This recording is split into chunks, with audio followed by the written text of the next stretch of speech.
Will left Henry in charge of the scene and brought Ashley to the hospital. "Is he going to be all right?" she tearfully asked one of the nurses. "Your father has serious smoke inhalation, ma'am. He's going to get a bronchoscopy so we can assess his lungs. We'll do everything in our power to make sure he's okay." "This is one of the best hospitals, Ash. I'm sure he'll pull through." Will tightened his arm around her to ease her trembling. Scott had woken up at the scene and was taken care of by the EMTs. "Craig won't even pick up his phone, that fat bastard." Ashley hugged her phone to her chest. Will pulled her into his arms as she started to cry again. "It's going to be okay. You know I've got you," he said softly against the top of her head. Home. Noah stared at Lindy's text message from the couch back at the club. "God damn, he didn't look good, you know." Tin folded his arms against his chest. "The dude's old as dirt and jumped out a 2-story window." Noah ran his hands through his hair to put it back from his face. He smelled like the fire and needed a fucking shower to get it all off. "You know our only standing in this town is Langley, despite him selling us that property. If something happens to him, who's next in line?" Noah's mouth folded down. "Durand." "Yeah, the puppet loses his strings." "And, like Lindy said, he's engaged to the daughter," Noah added. Bleed's eyes went heavenward. "You picked a hell of a town, Tin." "All right, fuck." Tin moved toward a chair at the bar and sat down. "I brought you all here to try to get this spot established. Did I have any idea this shit would be going on? No. But I respect you all as death skulls. We've got Aztecs on one side, Los Banditos on the other, and now our sponsor might be down for the count. If any of you feels like it's more than you signed up for and you need to take a ride, I won't hold it against you." Noah tucked his phone back in his pocket. The room was quiet. "The way I see it," Bleed began, "you look like you need all the hands on deck." Tin glanced around the room. No one moved. He nodded once. "All right, then. This cop we gotta stay on top of. He thinks he's smart, so we have to be smarter." "Why don't you leave him to me?" Noah spoke up. "I'll deal with him." Chapter 24. Big Daddy. Lindy sat in her car holding the steering wheel tightly in both hands. It was dark, and she would usually be asleep by now, but she couldn't sleep. Instead, she found herself on the other side of town in front of Will's house. It was a pretty white Victorian with a wraparound porch on a secluded patch of road handed down to him from his parents. She'd spent plenty of time in that place. But as she sat there in the quiet, she felt like an outsider. His squad car was parked in its usual place, and nothing seemed out of the ordinary, but her gut was telling her something different. The baby shifted a little bit in her belly, and the pressure caused her to wince. She let go of the steering wheel and touched her swollen stomach. "Just go home and go to bed," the words rang out in her ear. It was the right thing to do, the logical thing to do. But her heart was the reason she'd driven over here in the middle of the night, and her heart belonged to Will Durand, but she knew something wasn't right. Just then, one of the lights in the front room flicked on. Lindy's window was down, and she could hear laughter. Quietly, she listened to the muffled conversation. Not long after, the front screen door opened, and Ashley Langley walked out. The same laughter Lindy remembered from high school fluttered on the air. Will Durand, her boyfriend, and the father of her unborn baby, walked out behind her with no shirt on. He reached for her waist to turn her around, and they kissed. Not a peck, but the kiss of two people that had done much more than that. Rage swiftly rushed in, crashing against her head as she pushed her car door open with a grunt. Her feet carried her over the gravel until her body caught the light of the front porch. Will's eyes widened, still lip-locked with Ashley, and he pulled away. "You son of a bitch!" The words tore from Lindy's throat. "I knew you were lying to me." Will quickly moved around Ashley. "Lindy, what the hell are you doing here?" When she tried to open her mouth, she felt like her throat had been scraped raw. Her emotions were strangling her. Will. Not after everything. He was the only person she had. The only man she ever trusted. He was actually betraying her like this? "What is she doing here?" Lindy pointed hard in Ashley's direction. Will gnashed his teeth and came down the steps. Lindy backed away. She didn't want him to touch her. Lindy. He caught her arm and she snatched it away. He'd done enough touching. A hard night breeze swept in as she stared hard into his eyes. How could you do this? The tattered rasp of her voice barely hung in the air, the same way she was barely holding on. Will looked away, briefly closing his eyes. Ashley Langley? Lindy whispered. We can talk about this tomorrow, okay? Why don't you go home? He was talking to her like he didn't know her, like he was on duty and she was some random bystander.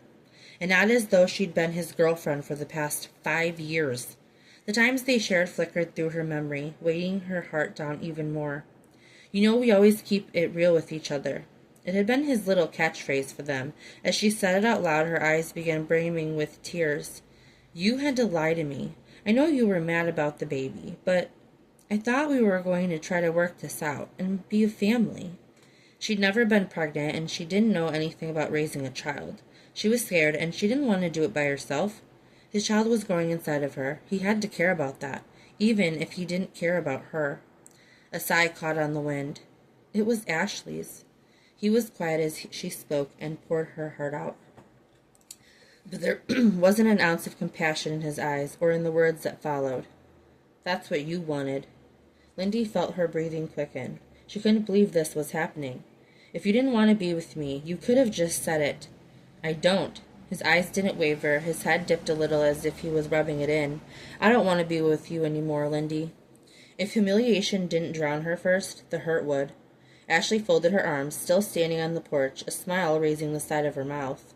The one she'd seen many times growing up. We're done, all right? His eyes flicked up as he backed away. Just go home. Annoyance dragged his words. He was shooing her off like a dog. He really didn't care.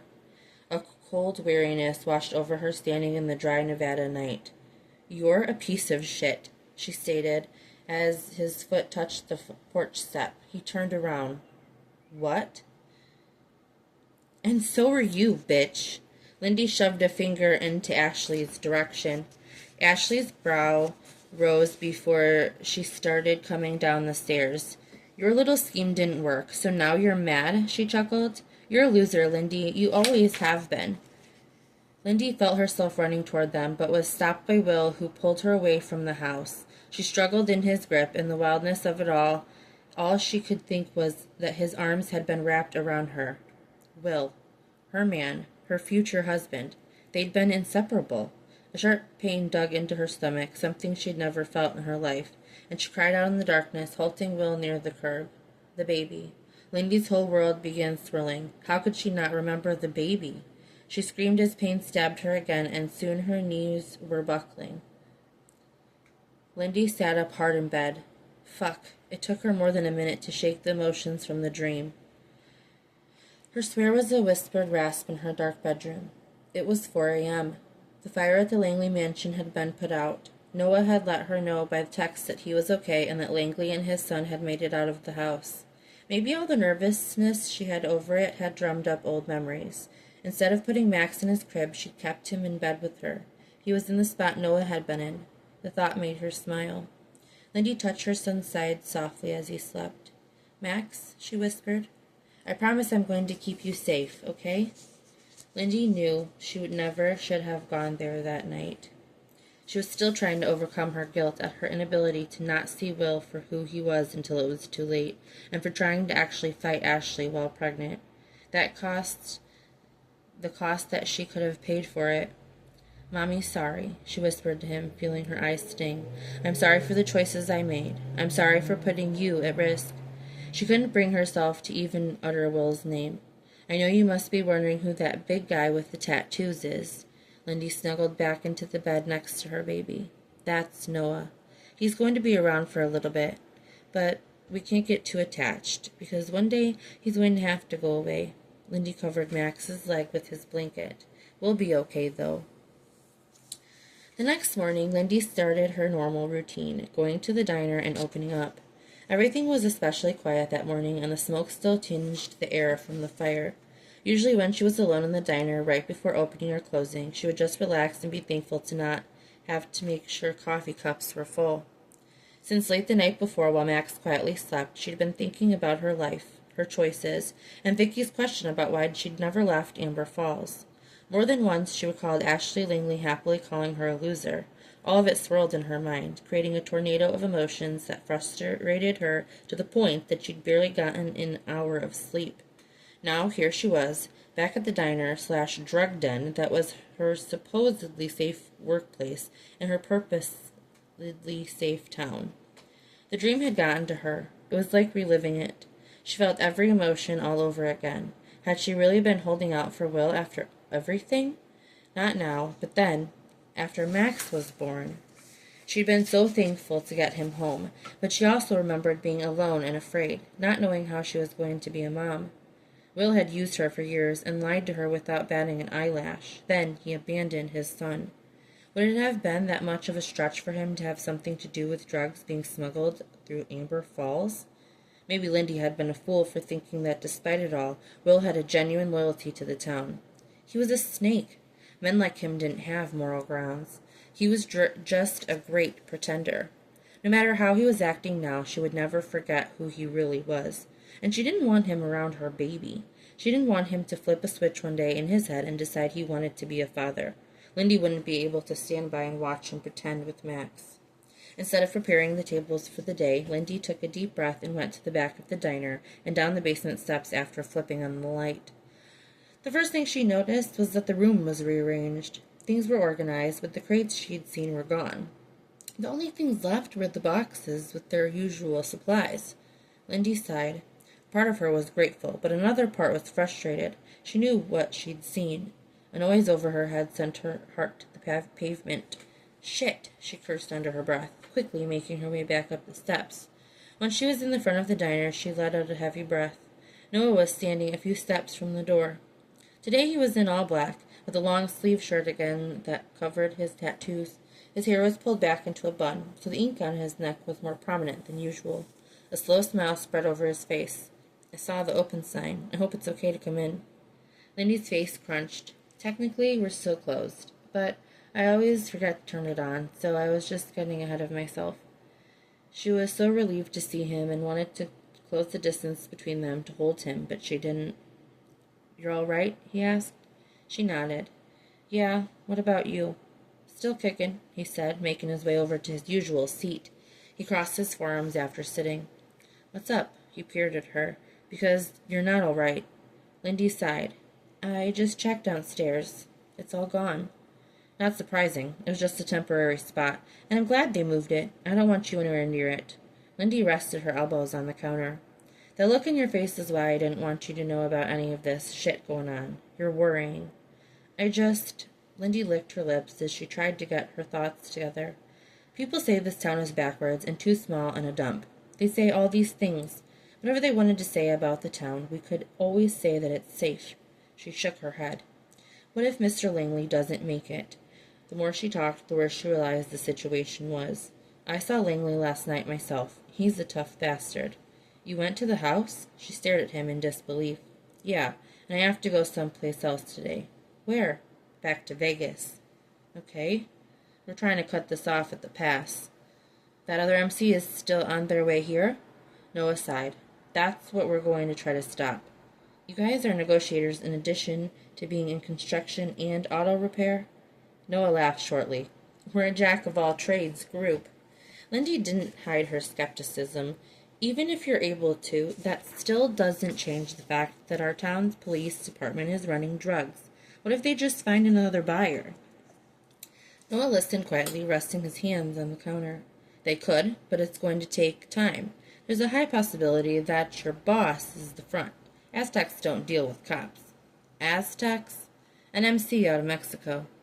Lindy wondered if they were why he was going to Las Vegas, but didn't question him further about it. Whether or not Will's in on it, he has to know. Her brows lowered. He doesn't deserve to be the sheriff. Allowing things like this to go on? He doesn't deserve to be a lot of things. Lindy lowered her eyes from his pointed gaze. A little of her anger began to subside. She needed to focus on something else. "Can I get you something? You must be hungry." She whipped around to make him a coffee. A large hand was on hers a moment later, taking it off the pot. Lindy felt her own hand tremor at the suddenness of his touch. Noah's fingers quickly laced into hers. "Just for you." When Lindy took in a breath, it was full of his scent, the spicy musk that she would immediately recognize as his. Less than a foot away from her, he quietly watched her. Completely caught in his eyes, she searched for words. "You know, every time you look at me—" "What?" he asked gently when she lowered her head. "I feel like I don't weigh anything." Lindy licked her lips when he closed in on more of their space. "Like I'm floating in water or something." Noah's fingers traced the bottom half of her lip, and it sent a tingle rippling down her neck. He lowered his fingers, smoothing down her chin, then her throat, before stopping at her uniform zipper. Heavy booted steps moved away from her, and she looked up to see him at the door, shutting off the neon sign. "Noah." "We got time." He quickly grabbed her hand and led her wide-eyed to the back of the diner. "Where's the light?" he asked in the darkness. "Noah, someone could come in." Lindy flipped it on. Her words were true, but her body didn't care, especially when his large frame came into view again, his brows raised. "That's my plan." "You know what I mean," she answered with a laugh, unable to notice how out of place he was standing in front of hanging pots and pans. The corner of his mouth lifted. "I need you to get a little reckless with me this morning, okay?" He leaned forward and kissed her fully. "With your husband." His forehead pressed against hers as he stared at her. No other words were needed. Lindy completely accepted his mouth, surrendering to it, and welcomed the rush of his body that followed. The shirt he was wearing molded to his skin, and so did her hands as they made their way up his body. The center of her palms grazed over his nipple rings. One step forward, and Noah had her back against the wall. His teeth grazed both her lips as he briefly separated their mouths. The sound of him lowering her front zipper seemed to echo in the small space. He opened the fabric. "This is what you wear to work?" Lindy stared down at the red lace bra she barely remembered putting on. She looked back up at him. "Yeah?" "All the time?" he asked. Lindy could only laugh, and it felt good to do it. He always managed to find a way to melt her stress away. She reached up behind him and undid his bun. His hair fell out of it immediately, scattering in long coils over his shirt. The way he managed to be scary and beautiful still left her in awe. She doubted it would change. "No, not at all." "No, not all the time." He reached into his back pocket. "Is this a whole set or what?" He pulled a condom out of his wallet. Lindy stared at it. "I think so. I haven't worn it in a while. We don't have a lot of room in here." As she spoke, her bra engulfed his vision. The soft brown breasts they held were calling his name. "I'm resourceful, especially when it comes to you. Up against this wall is looking pretty damn good." He reached forward and tugged her bra cup down, exposing her nipple. Instantly, he felt himself get harder as his tongue lifted over his bottom teeth. "You want to try something else another time?" he asked. "You mean with the bike?" Her words halted a bit when the pad of his forefinger caressed her. Noah unbuttoned his pants. "No, I mean with something else." Lindy watched him put the condom on. It wasn't easy pulling it down on top of his erection while her gaze made it harder than it already was. "I don't know what something else means." She looked up at him, her eyes pulled of deep dark chocolate as her dimples shadowed her lips. "I'll show you." He nipped at her mouth, which was just as full and warm as the first time they touched. So many other thoughts slammed through his mind. It made him realize that this was a mistake, because he was going to think about it his whole trip. "I'll get something nice for you, like some silk ribbons, and you can break for me again and again." His voice was soft. "Okay?" he asked. Lindy's stomach tightened against his fingers as she whispered her answer. "Yes." Noah wrapped an arm around her waist and began bunching her uniform up until her panties were exposed. Her legs were a perfect cinnamon, long and toned, and led up to hips that were made for his hands to hold. Only his. He had to relax his jaw in order to say, "When I come back, we'll have more time." Lindy quickly looked up from his mouth, nodding. Noah slipped his hand between the band of her underwear and grabbed a handful of her ass, crowding her against the wall and kissing her with everything he had. He tried to drink the little moan that came from the back of her throat. The softness of her hands on the side of his cheeks while her mouth pressed closer to his caused his closed eyes to tighten. Her gentle touches always did him in. A second later, he pulled his mouth back. His dick was aching and pulsing, changing his breath as desire consumed him. A quick snatch with his fingers pushed the underwear down her hips. "Take these off," he ordered. The edge in his voice seemed to startle her, and he felt a small tremor in her hand before she lowered them from his face. He let go of the uniform only after realizing how it limited her movements. Lindy scooted down the wall a bit to get her underwear down. Her high ponytail hit his waist as she bent over, like he needed a reminder of how close her head was to his dick. White cotton underwear and a red lace bra. That was very much her. He would have grinned, but her hand braced the front of his thigh suddenly for balance as she lifted herself back up. "Sorry," she began with her balled underwear in her hand. "I got a little clumsy there." Noah didn't say anything. He just lifted her, wrapping her soft legs around his torso. With her face above his, her breath rained down on him as her arms wrapped around his shoulders. "It's gonna be quick, but good." Noah lowered her body down onto his erection, letting his eyes flutter closed as that perfect velvet grip allowed him in. Lindy's shoulders tapped the back of the wall time and again as Noah collided their bodies together. All of her breath was trapped in her chest as sensations collided and exploded inside her. The back of her head hit the wall as she grit her teeth, feeling his hot skin meet hers. She needed to stay quiet, but she didn't know how she would manage. He shifted their bodies, and his thrusting got harder and deeper. Lindy sucked in air. Her hands balled the fabric of his shirt at the shoulders. She felt her breasts bouncing as she leaned forward to hug him to her. "So good. You feel so good." She bit her lip against the mewling sound that wanted to be a scream. Noah grunted, pressing her back into the wall. His mouth was on her neck as he pumped into her. "I can only give you one this time," he panted. "Make it a big one." He held her legs open as her thighs tried to tighten around him. Each thrust made her body break and jerk, and she could feel the edge of her orgasm approaching. Lindy's head dropped. The sound she made was a barely restrained cry. Her hard grasp should have ripped his shirt. He licked the side of her neck, pressing the ball of the tongue ring into her skin.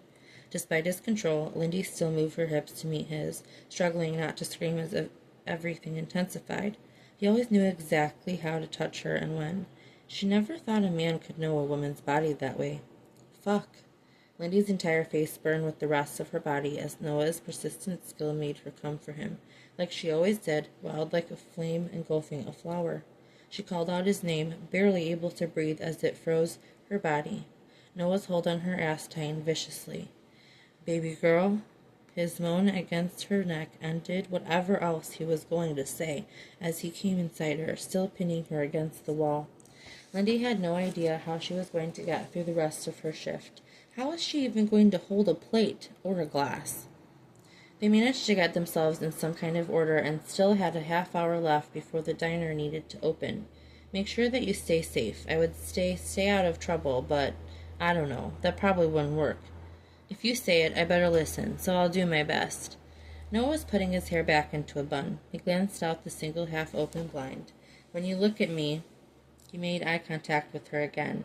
"It makes me feel strong. To know someone as sweet as you could trust a guy like me." "Noah." She couldn't think of anything else to say. His words were sweet, but there was something else in his eyes and something in his voice. She wanted to go to him again, to just hold him close. "I'll see you when I get back."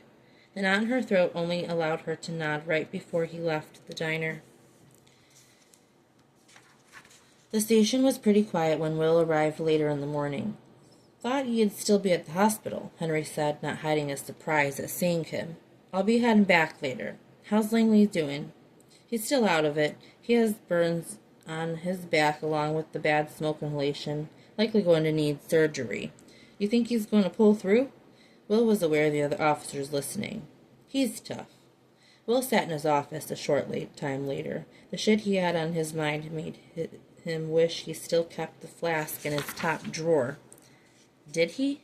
When he opened it to check, he realized he must have tossed it. His finger hit something, and when he lifted it, he realized it was a gold writing pin. Engraved on it were the words Will Durand, Sheriff.